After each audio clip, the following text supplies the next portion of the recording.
गइलू बेवफाई, दिल तोड़ी हमर तू दिहलू, बोल कैसे जियल अब जाई। हो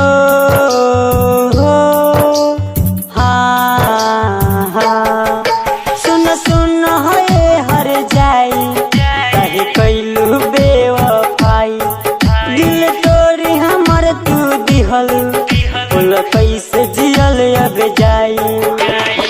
भइल का गलतिया हमसे हो, भइल का गलतिया हमसे, गइल मोह मोड़ के, कहे गइल वे जान हमरा के छोड़ के, कहे गइल वे रीचा दिल हमर तोड़ के।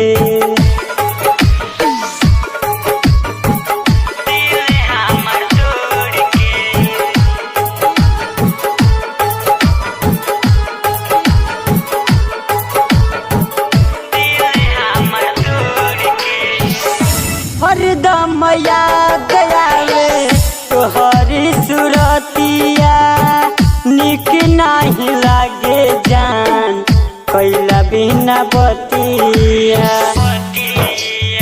मर जाएंगे सनम दर्द बहुत होता है, मर जाएंगे सनम दर्द बहुत होता है, हमें क्या पता था प्यार का सजा ऐसा होता है।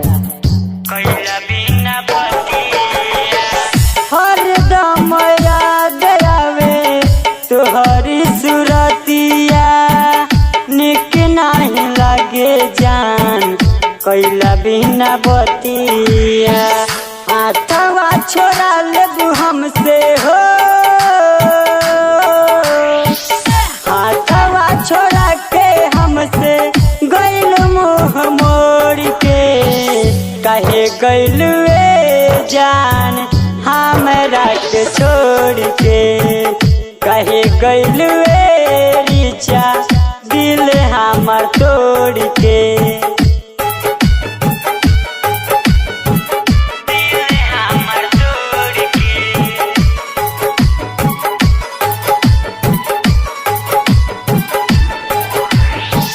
दिल हमर तोड़ के। अनुरंजन माही मोहन के याद आई गोरी, प्रेमी प्रकाश के रीचा काहे गइलू छोड़ी।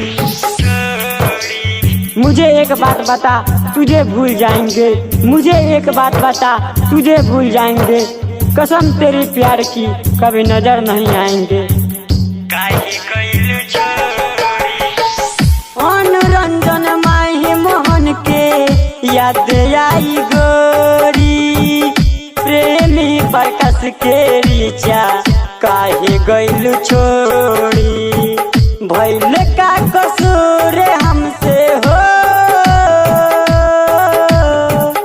भइल का कसूर हमसे, गइलू मुँह मोड़ के, काहे गइलू ए जान हमरा के छोड़ के, काहे गइलू ए रीचा दिल हमर तोड़ के। सुन सुन है हर जाई, काहे कैलू बेवफाई, दिल तोड़ी हमर तू दिहलू, बोल कैसे जियल अब जाई। भइल का गलतिया हमसे हो, भइल का गलतिया हमसे, गइलू मुँह मोड़ के, कहे गइलू वे जान हमरा के छोड़ के, कहे गइलू वे